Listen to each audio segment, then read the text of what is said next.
And today we're diving deep into the wild world of online regulation. Specifically, we're talking about the European Union's power moves with the Digital Services Act and the Digital Markets Act. These are game changers, folks. The EU has decided to take a stand and bring some order to the chaos that is the internet. The Digital Services Act, or DSA, and the Digital Markets Act, or DMA, are their tools of choice. These regulations are a big deal, people. They aim to create a safer, more transparent and fairer online environment for everyone. The internet, for all its wonders, has become a breeding ground for some seriously shady stuff. We're talking illegal content, misinformation, and platforms acting like they're above the law. It's like the Wild West out here, but the sheriff is finally in town.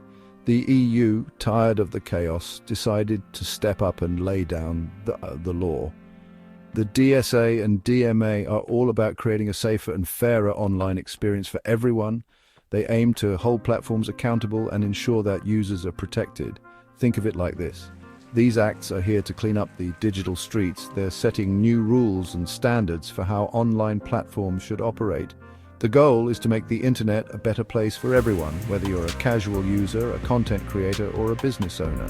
So buckle up, because we're about to break down these landmark regulations and see how they're changing the game for online platforms and users alike.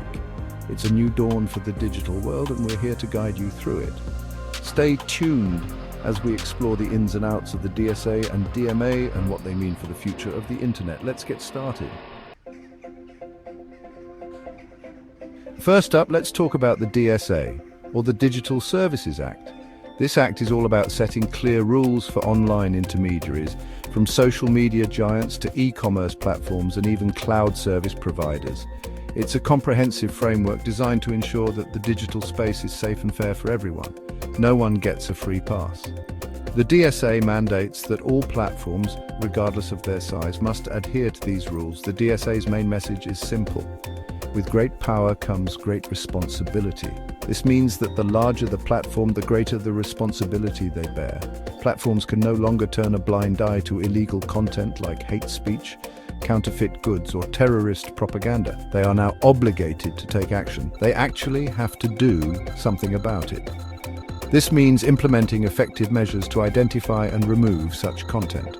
Under the DSA, platforms are required to implement robust systems for users to flag illegal content and have clear procedures for taking it down swiftly. This ensures that harmful content doesn't linger online. And it's not just about reacting. They also need to proactively prevent this stuff from spreading in the first place. This means using advanced technologies and human oversight to monitor and control the content. But here's the kicker. The DSA recognizes that not all platforms are created equal. It takes into account the size and reach of the platform. Smaller platforms have fewer obligations, while the big dogs, the ones with massive reach and influence, face stricter rules. This tiered approach ensures that the regulations are fair and proportionate. More on that later. Now let's talk about the DMA, the EU's weapon against anti-competitive behavior by big tech. The Digital Markets Act, or DMA, is a groundbreaking piece of legislation designed to curb the overwhelming power of tech giants. We're talking about the Amazons, Googles, and Apples of the world, companies that have become household names and dominate various sectors of the digital economy. These companies act as gatekeepers of the digital economy, controlling access to essential services and platforms. You see, these tech giants have become so dominant that they can stifle innovation and harm consumers without breaking a sweat. Their influence is so vast that it can be felt in almost every aspect of our daily lives. The DMA aims to level the playing field and ensure a fair and contestable digital market.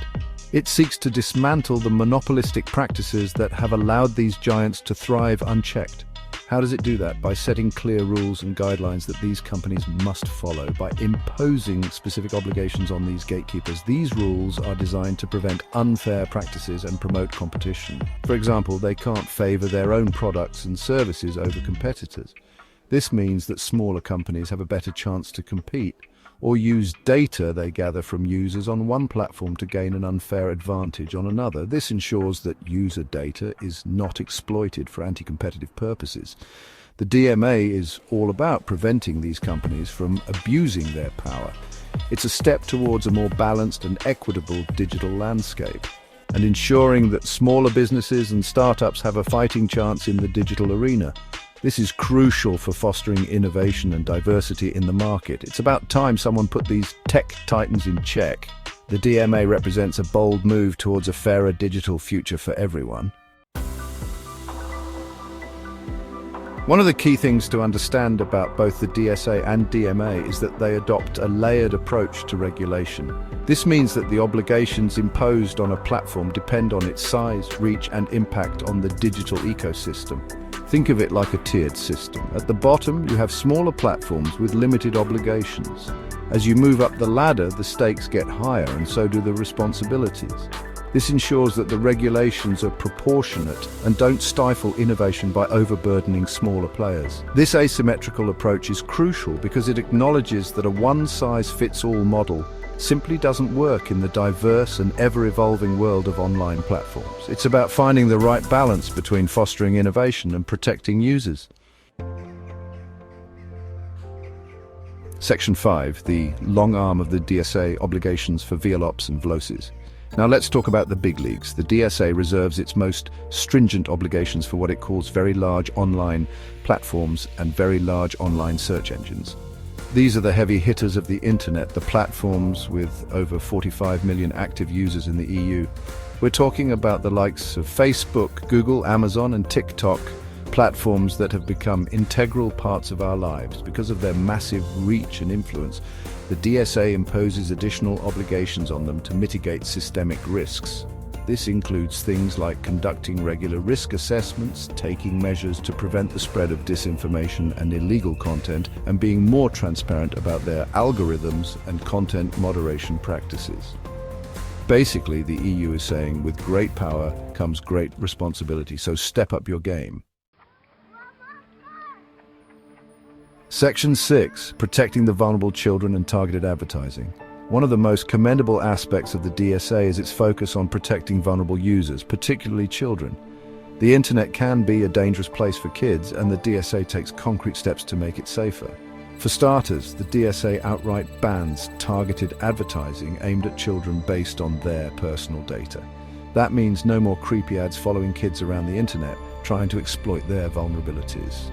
The DSA also requires platforms to take specific measures to protect children from harmful content, such as online grooming, cyberbullying, and exposure to inappropriate material.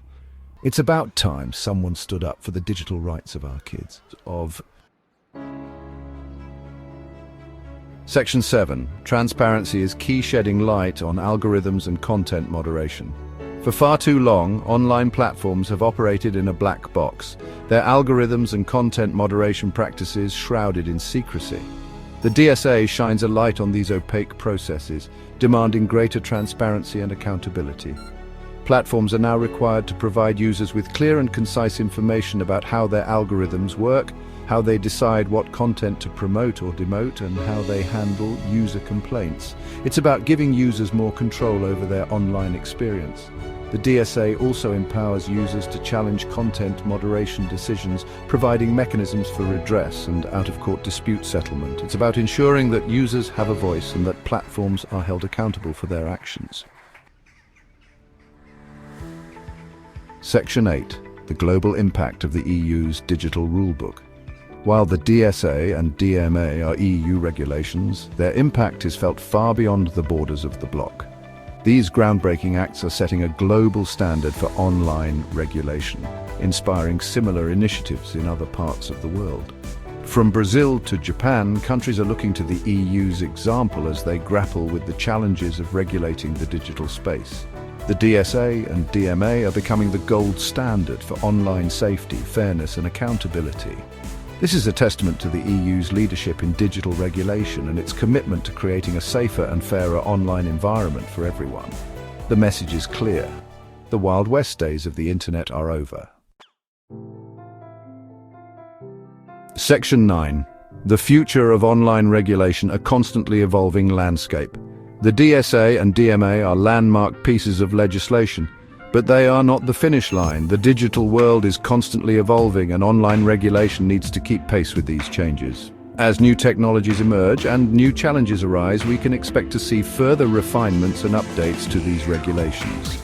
The fight for a safer and fairer online environment is an ongoing process, and the EU has shown its willingness to lead the charge.